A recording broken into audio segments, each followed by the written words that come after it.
Fala, meu amigo, seja muito bem-vindo e muito bem-vinda a mais um vídeo aqui do nosso canal. Meu nome é Sandro Gonçalves, eu faço parte dessa luta e hoje eu vou falar com você sobre a previsão de aumento do salário mínimo anunciada pelo governo federal para 2023. R$ 1.294 é o novo valor previsto. E eu vou tecer alguns comentários com vocês, a gente vai fazer algumas projeções e a gente vai discutir esse assunto aqui. Antes de entrar no vídeo, antes de entrar no conteúdo, você vai me responder uma coisa, tá? Esse vídeo é um vídeo de opinião. Você que está vendo o seu salário mínimo que pode aumentar no ano que vem para R$ 1.294, R$ 82 a mais. Você que nos últimos anos vem acompanhando o aumento do salário mínimo. Diz para mim, pequeno gafanhoto, este aumento é real? Este aumento, você sente no seu bolso que você está ficando mais valorizado, com maior poder de compra com um salário mínimo? Ou não? Você acha que esse dinheiro, embora tenha esse aumento, cada vez você pode comprar menos coisa, cada vez que você vai no supermercado, com mais dinheiro você sai com menos sacolas? Como que está a sua situação? Como que você tem essa visão sobre a política de valorização do salário mínimo? Você acha que está tudo certo, está tudo errado? Ou você acha que no fritar dos ovos, quem está levando fumo é você, cidadão brasileiro? É sobre isso que a gente vai conversar, é sobre esse assunto que eu quero discutir com você. Então vou te fazer um pedido especial. Se você puder, clica aqui no botão de inscreva-se, clica no like, no gostei, compartilha esse vídeo para mais pessoas, tá? Se você não me conhece ainda, deixa eu me apresentar. Hoje eu sou um advogado, tá? Que resolveu comprar a briga pela população brasileira, em especial pelo aposentado, pensionista, idoso, pessoa com deficiência e servidor público. Então a gente vai para o Congresso e a gente coloca projetos de lei lá. A gente tem mais de 30, são vários projetos de lei, dos mais diversos, combatendo a corrupção, dando maior autonomia para o cidadão brasileiro, valorizando o aposentado, valorizando a pessoa com deficiência, enfim, esse é o nosso papel.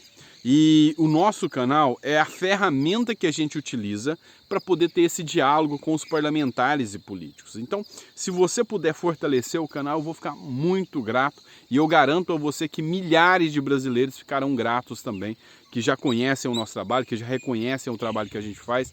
Eu te garanto que eles ficarão muito gratos também, se você nos ajudar a fortalecer o canal aqui, tá bom? Então vem comigo que a gente está falando agora de coisa séria. O governo anunciou, mediante o Ministério da Economia, o novo valor do salário mínimo para 2023, tá? E o valor seria de R$ 1.294. Atualmente, o salário mínimo é R$ 1.212. Só que as críticas estão acontecendo muito. Por quê? Porque, de fato, o que a gente percebe é que o salário mínimo ele está crescendo bem aquém da inflação. O grande problema que eu digo hoje, o grande quesito que eu digo hoje, é que cada vez mais quem recebe um salário mínimo está caminhando para o lado da miserabilidade. Sim, a palavra é essa, miserabilidade. E eu vou te explicar o porquê. Hoje, meu amigo, e se eu estiver mentindo, por favor, me corrija. Eu estou apto a ouvir. Hoje, com um salário mínimo de R$ 1.212, você tem que rebolar para pagar aluguel, energia, água, alimentação, medicamentos, quem dirá lazer, né? Então, entenda o seguinte, e transporte. Então, entenda o seguinte, hoje com um salário mínimo você não vive, você sobrevive. E a tendência, a expectativa é que piore. Deixa eu te explicar por quê. Eu sei que as palavras são duras, mas eu vou te explicar o porquê. A previsão, tá, de que o salário mínimo vai aumentar mais R$ 82, ele está muito aquém da inflação que a gente enxerga. O preço do combustível no último ano aumentou 30%. 30%. O preço médio do combustível que a gente paga hoje está na faixa dos R$ 8,50. Esse é o preço médio Brasil. É lógico, em alguns estados, como por exemplo São Paulo, você ainda consegue encontrar aí a R$ 6,80. Mas tem estados como Amapá, por exemplo, como por exemplo Rio Branco, no Acre, você está pagando quase R$ 10 o litro de combustível. Então, na média ponderada, a média que o brasileiro está pagando é R$ 8,50. 30% de aumento dentro da média do combustível. Isso reflete em absolutamente tudo, tudo. Ou seja, se você pegar assim um cálculo de padeiro mesmo, se você for pegar o aumento do combustível e o aumento do salário, em média, o salário teria que aumentar para ser, assim, no mínimo condigno com o que está acontecendo. No mínimo, teria que aumentar aí na faixa dos seus 340, 360 reais, no mínimo. Mas o aumento é de R$ 82. Ou seja, você está ficando mais pobre. O gás de cozinha, meu amigo, tem cidade que já está nos seus 140, 150 reais. Há pouco tempo atrás já gravei vídeo falando que era um absurdo estar a 130. Já subiu de novo. A energia elétrica. Ah, peraí. Baixou a energia, né? Não. Reduziu uma tarifa de contingência. É diferente. Presta atenção. Preço não baixou, tá? O que aconteceu foi reduzir uma tarifa de contingência por causa da crise hídrica. Ou seja, baixou nada não. E ainda vou te dizer uma coisa. Apesar de ter baixado essa tarifa da crise hídrica, o preço aumentou ali dentro, tá? Ou seja, cada dia mais o brasileiro está mais lascado. E tudo isso, energia, gasolina, água mais cara, tudo isso influencia no preço do que você vai comprar. E vamos lembrar que os nossos impostos são voltados para o consumo. Na prática, o pobre paga muito mais do que o rico. Isso é fato, isso é verdade, tá? E não há alguém que possa questionar isso. Se está questionando isso, é um belo de um mentiroso, um tremendo de um mentiroso.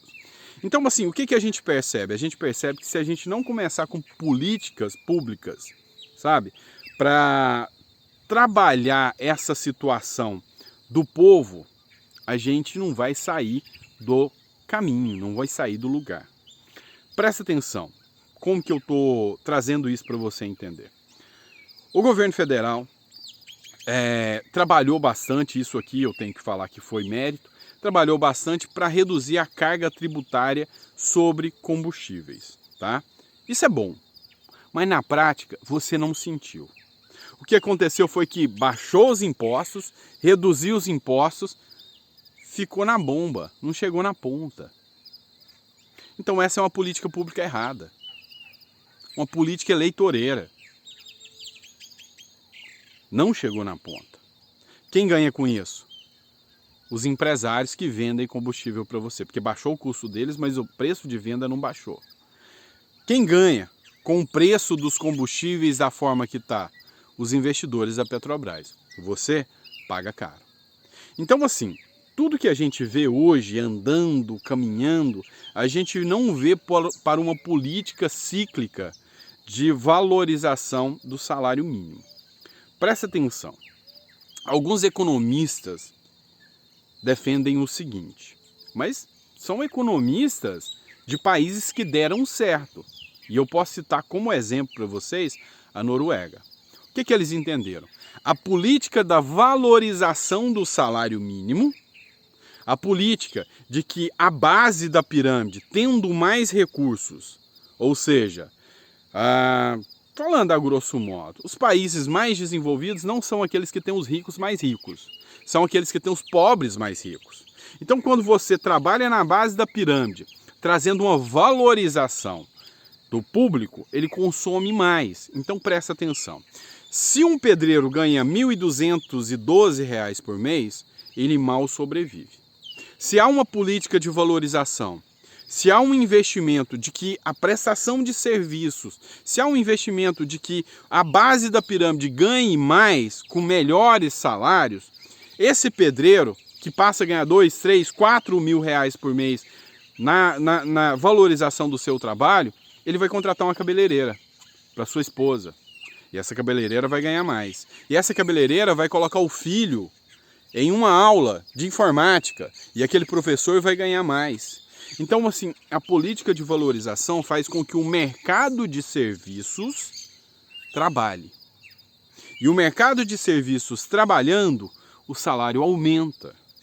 A pessoa que investe na iniciativa privada, o cara que vai ser autônomo, ele talvez opte em ser autônomo e não vai trabalhar de carteira assinada.